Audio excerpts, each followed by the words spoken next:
अजय और आमिर की कौन सी फिल्मों की याद दिलाएगी तूफान?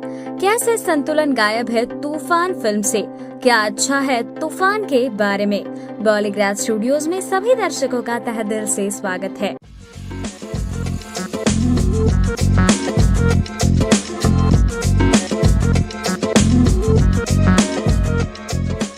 Amazon प्राइम वीडियो पर तूफान की स्ट्रीमिंग से पहले टीजर, ट्रेलर और कुछ गानों में फिल्म की जो झलकियां दिखी थी वो वाकई बहुत लाजवाब थी। यही वजह है कि भाग मिल्खा भाग के करीब 8 साल बाद तूफान को लेकर राकेश ओमप्रकाश मेहरा और फरहान अख्तर की जोड़ी ने दर्शकों के बीच कई उम्मीद पैदा कर दी है।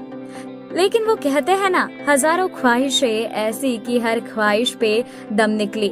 अफसोस की ख्वाहिशों के बावजूद मास्टरपीस भाग मिल्खा भाग के सामने तूफान किसी भी कैटेगरी में नहीं ठहरती। अंत में तूफान में बहुत सारे किंतु परंतु बचे रह जाते हैं। किंतु परंतु इसलिए बच रहे हैं कि तूफान में गुंजाइश की कोई कमी नहीं थी।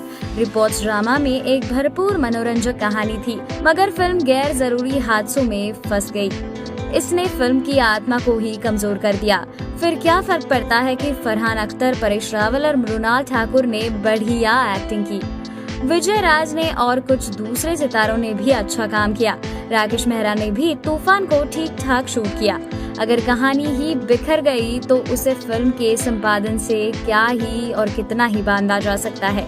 एक ठोस कहानी के बिना बाकी चीजों का कोई मतलब नहीं रह जाता। याद करिए अभिषेक बच्चन की रन, जिसमें विजय राज ने हिंदी का सबसे दिलचस्प और मनोरंजक कॉमिक किरदार निभाया। मगर उनके सीक्वेंस को छोड़ दिया जाए तो फिल्म में कुछ बचता ही नहीं है।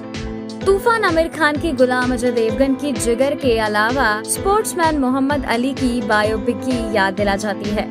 लगता है कि इन तीनों फिल्मों के मसले में सियासत की मौजूदा डिबेट का छौका लगाकर मुंबई के काल्पनिक मोहम्मद अली को खड़ा करने की कोशिश की गई, लेकिन नतीजा बिल्कुल प्रभावी नहीं था। ये तो डोंबिवली के एक बॉक्सर अजीज अली यानी लावारिस अज्जू मियां की भी कहानी ठीक से नहीं बयां कर पाए थे। अज्जू गुंडाई वसूली करता है, उसकी जिंदगी का इतना ही भौकाल है, दूसरा कोई बड़ा मकसद नहीं। मकसद मिलता है तो वो वसूली करने से बॉक्सिंग रिंग तक पहुंच जाता है। शुरू में ही कहानी का एक एम साफ हो जाता है। अज्जू को मकसद किस तरह मिलता है और वो बॉक्सिंग रिंग तक आखिर क्यों और कैसे पहुंचते हैं, ये इस फिल्म की कहानी है। अज्जू का मकसद जुनून से होते हुए किस अंजाम तक पहुंचता है, इन बातों के लिए अच्छा होगा कि फिल्म देख ली जाए। राकेश ओमप्रकाश मेहरा के तूफान की कहानी इतनी ही है जो किसी भी लिहाज से ठीक ठाक, प्रेरक और आकर्षक कही जा सकती है। लेकिन इसी कहानी को इतना घुमा फिराकर और उसमें सियासत के पेच फंसाकर दिखाने की कोशिश की गई है कि कई किंतु परंतु मोमेंट्स खड़े हो गए। नतीजे में कहानी लंबी और बिखरकर पटरी से उतर जाती है। तूफान तो एक इंस्पायरिंग स्पोर्ट्स कहानी थी। राकेश मेहरा ने लगे हाथ समझा कि नायक मुसलमान है तो क्यों ना इसमें हिंदू मुस्लिम और लव जिहाद की बहस रूमानी तरीके से घुसा ली जाए। गलती यही हुई।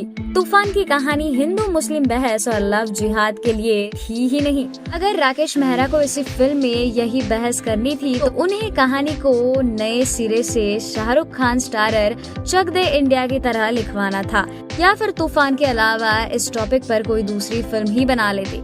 चक दे इंडिया में कहानी की मूल कथा और उसकी समांतर उपकथाओं में गजब का संतुलन है।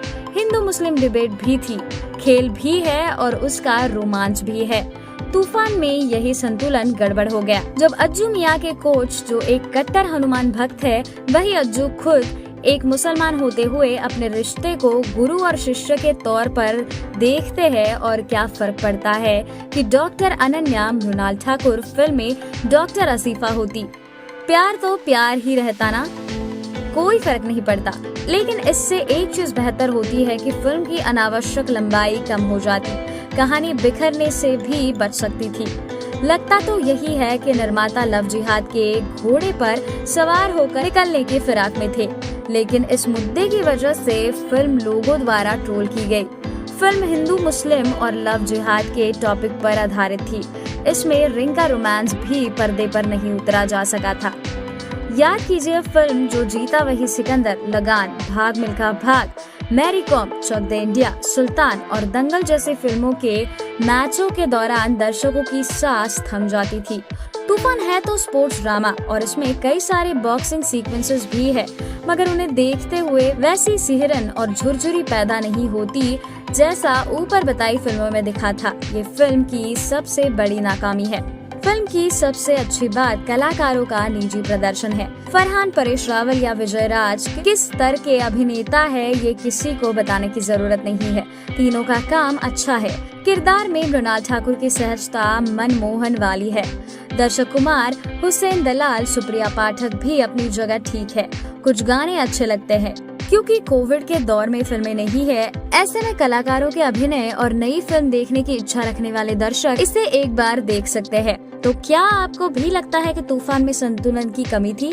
कमेंट करके हमें जरूर बताना और साथ ही साथ वीडियो को कर दीजिए लाइक, हमारे चैनल को कर दीजिए सब्सक्राइब और हाँ बेल आइकन दबाना बिल्कुल मत भूलना, ताकि ऐसी चटपटी चीजें आपको सबसे पहले देखने को मिले। तो इसी के साथ में तेजल आप सबसे इजाजत लेती हूँ।